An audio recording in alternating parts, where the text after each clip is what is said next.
Tony Yoka a retrouvé l'amour. Jeudi 29 septembre, le boxeur de 30 ans a été photographié à la soirée Scandal de Jean-Paul Gaultier à la Fashion Week de Paris en compagnie de Chloé, sa nouvelle compagne.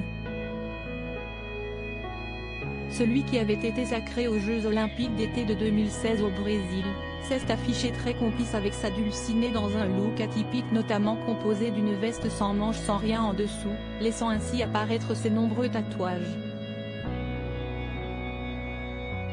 Son amoureuse était quant à elle habillée en noir et en cuir. À noter que Bilal Hassani a également profité de cet événement pour se montrer avec son ex, avec qui il est possible qu'il y ait eu un retour de flamme. Il semblerait donc que Tony Yoka soit engagé dans une nouvelle relation dont on ne sait pas grand-chose, voire rien du tout. Ses fans étaient jusqu'ici habitués à le voir en couple avec sa consoeur Estelle Mosley, première française sacrée championne du monde après un titre olympique.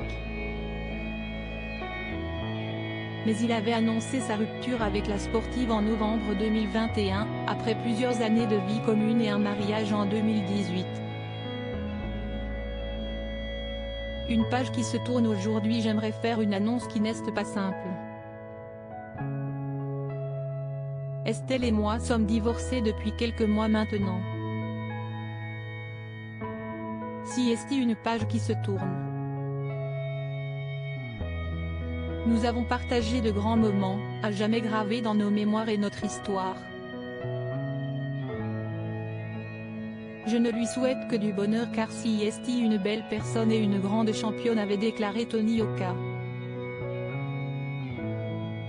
Il avait également tenu à la remercier pour l'avoir rendu papa de 2 petits garçons, Ali, né en août 2017, et Moagom, né en mai 2020.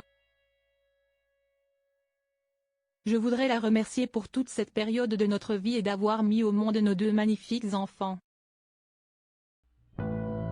La priorité restera leur bien-être, avait-il ajouté. Pour rappel, leur couple s'était déjà brisé une première fois, en 2019. C'était cette fois-ci la sportive, qui est d'ailleurs soupçonnée d'être la mariée dans Masked Singer, qui annonçait la nouvelle. Je vous annonce aujourd'hui ma séparation avec Tony Yoka.